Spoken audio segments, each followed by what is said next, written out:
Oke, setelah semua selesai tutorial cara update manual atau update OTA MIUI 12.5 di Xiaomi Redmi Note 7 dengan versi MIUI versi 12.5.1.0 dengan Android S10.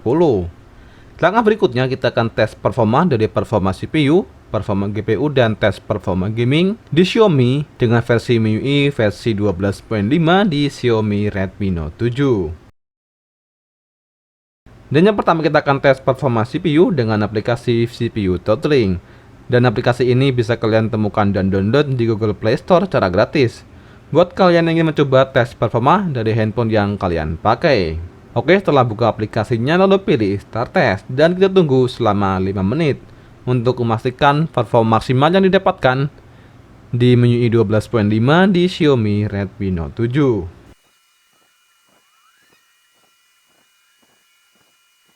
Dan hasil tes performa CPU dengan aplikasi CPU Throttling di MIUI 12.5 di Xiaomi Redmi Note 7 mendapatkan performa yang cukup bagus di angka rata-rata 84% dengan nilai GIPS stabil di angka 92 dan nilai GIPS terendah di angka 71.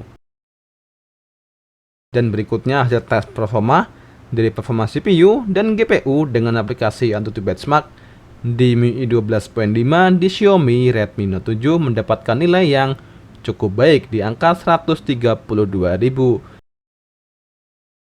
Dan berikutnya kita akan tes performa dari performa gaming untuk bermain game PUBG Mobile dan game Mobile Legends di Xiaomi Redmi Note 7 dengan MIUI 12.5. Yang pertama kita akan tes dengan bermain game PUBG Mobile dengan setting grafik Smooth High di Xiaomi Redmi Note 7 dengan MIUI 12.5.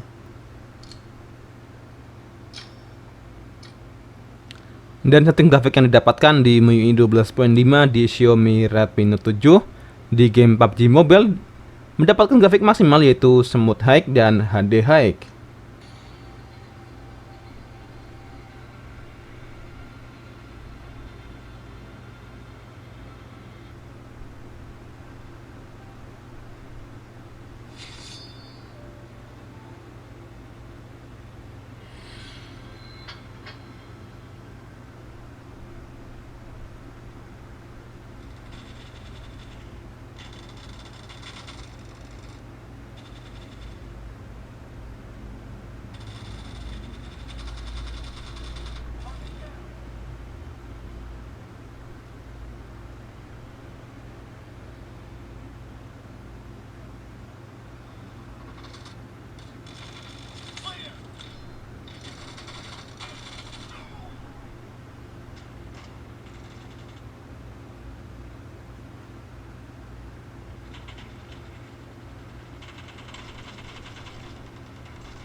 Dan hasil tes keseluruhan dari performa CPU, performa GPU dan tes performa gaming di MIUI 12.5 di Xiaomi Redmi Note 7 mendapatkan hasil yang cukup baik namun belum memuaskan dan belum maksimal, dan bisa dibilang masih bisa ditoleransi buat kalian yang memakai stock ROM dan belum keadaan root maupun terpasang TWRP.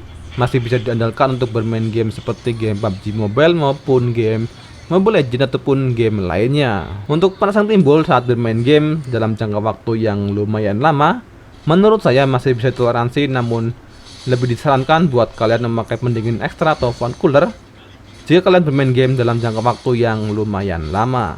Oke, mungkin cukup sekian video tes performa dari performa CPU, performa GPU, dan tes performa gaming di MIUI 12.5 di Xiaomi Redmi Note 7. Dan jika ada hal yang ingin ditanyakan atau disampaikan, bisa kalian tulis di kolom komentar. Sekian video kali ini, terima kasih sudah menonton dan sampai jumpa di video berikutnya, tutorial untuk Xiaomi Redmi Note 7.